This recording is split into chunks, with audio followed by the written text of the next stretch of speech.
Finding first and last observations. In our permanent dataset sales.str_sales, we have variables store, department, quarter, sales. Store. It consists of 101, that is 8 observations, 201, 8 observations, 301, 12 observations, 401, 12 observations.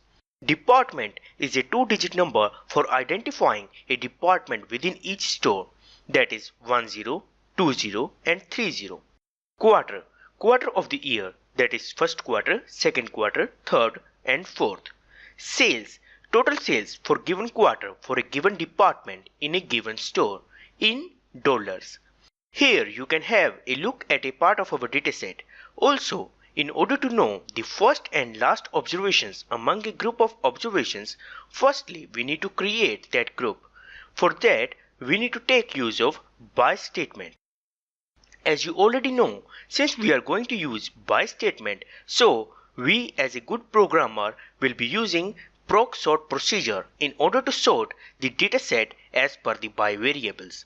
Since our main motive is to get the first and last observations, so in order to keep a track of that, we need some automatic variables that are provided only if we use a by statement in conjunction with a set statement.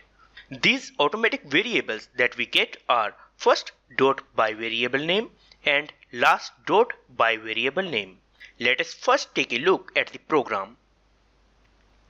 This is our program that we are going to use. Here you can see that firstly we are using proc sort procedure for sorting the dataset by store variable, and also we are creating a temporary dataset, that is sorted dataset std_str_sales. Then we are using data step. In this data step, we are creating another temporary dataset str_sales from the temporary sorted dataset, that is std_str_sales. And then we are using by statement for variable store. And then we are transferring the values of these temporary automatic variables to our permanent variables first store and last store.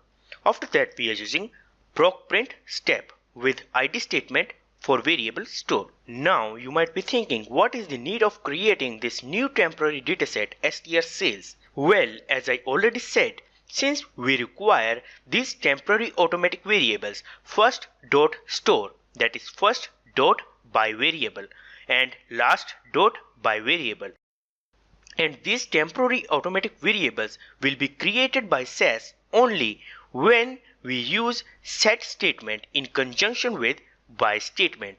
That is the reason we have created this new temporary dataset str_sales. After we run this program, we get this output. Before that, let us see some points. The value of first dot by variable will be 1 when an observation is the first observation in a by group.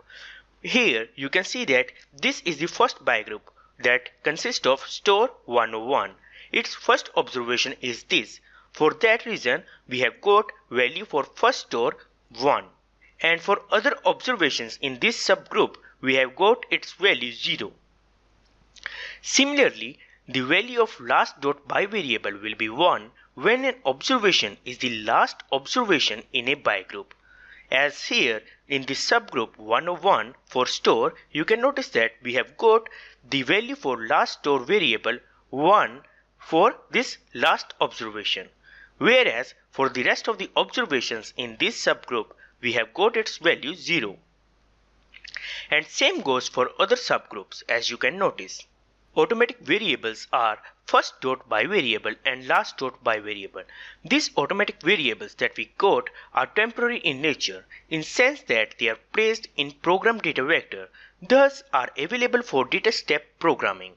But SAS does not add them to the SAS dataset that is being created. Thus, we cannot print this automatic variable as it is in output. So, in order to trick this situation, we take use of permanent variables, first store and last store, that stores the corresponding values for these automatic variables, and later we print these permanent variables, that is first store and last store, in our output for demonstration purpose. And another thing that I would like to specify here is that in case I have used more than one by variables, then I would have also got the corresponding temporary automatic variables to that by variable. That's it. See you in next lecture. Thanks.